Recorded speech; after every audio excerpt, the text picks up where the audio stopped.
All right, buckle up, everybody, because this week's news cycle, well, let's just say it was a doozy. Yeah, no kidding. I mean, where do we even start? I know, right?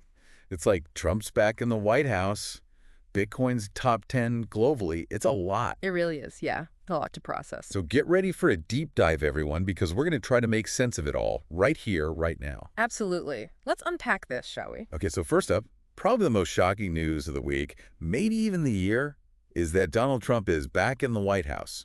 Back in the Oval Office. Yep. Defeated Kamala Harris in the 2024 election. Oh, crazy, right? Totally. Like, rewind back to his first term, trade wars, remember those? Tax cuts, the build the wall thing. Yeah, all that. Ah. So what could this all mean? What's going to happen now? I mean, you think about it, everything could change. U.S. policies, global relations, even the economy. Absolutely. Big implications. Huge. And speaking of big, how about NVIDIA? They just dethroned Apple. As the world's most valuable company, yeah. I mean, Apple, the iPhone, the whole shebang. They practically invented smartphones. Exactly. But now NVIDIA is worth more. So what's the deal with that? You sent me that article about it, and it was pretty wild. Right. Like, what happened? Well, remember all that AI stuff we were talking about last week? Yeah, the AI that can write code and create art, right? And even compose music, yeah. Well, the chips that power all that. NVIDIA makes those. Exactly. So this huge jump in their value, it means investors are betting big on AI. Like, they think it's the next big thing. Exactly. Like the early days of the internet, but for AI. So should we all be running out to buy NVIDIA stock now? Haha, maybe not quite yet. But definitely something to watch, right? Oh, absolutely. I mean, this could change everything. Healthcare, education, the potential is huge. All right, let's move on to crypto because, let's be honest, there's always something going on there. Always. So, Crypto.com is making some big moves. They're launching a new card, getting rid of trading fees, even promising to pay for Twitter blue check marks. Wow. Yeah, it's a lot. What do you think they're up to? Well, it seems like they're trying to be the one-stop shop for crypto, like the Amazon of crypto.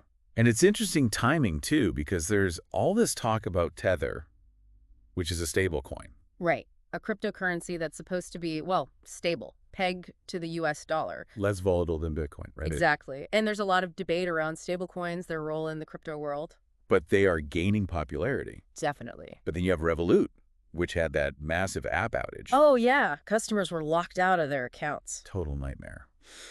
Does that make people nervous about digital finance? I mean, I think it definitely raises some concerns. Especially when you compare it to, the U.S. government possibly buying a ton of Bitcoin. Right, that rumor about them buying, what, 200,000 Bitcoin every year? Yeah, that's a lot. A huge endorsement, if it's true. It would mean that even governments are starting to see Bitcoin as a legitimate asset. Not just some risky investment. Right. So is Bitcoin finally going mainstream? It's definitely heading in that direction.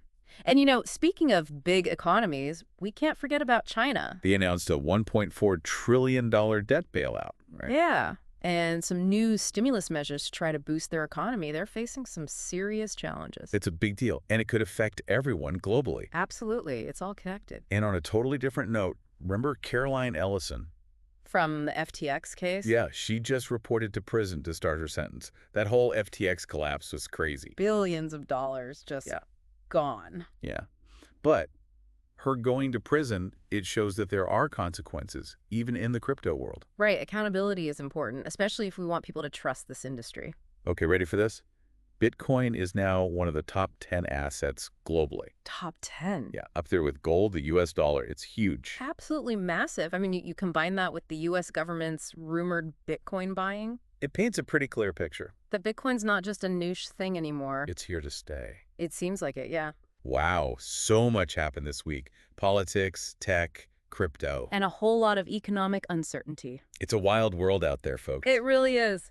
So stay informed, keep learning, and who knows what next week will bring. Exactly.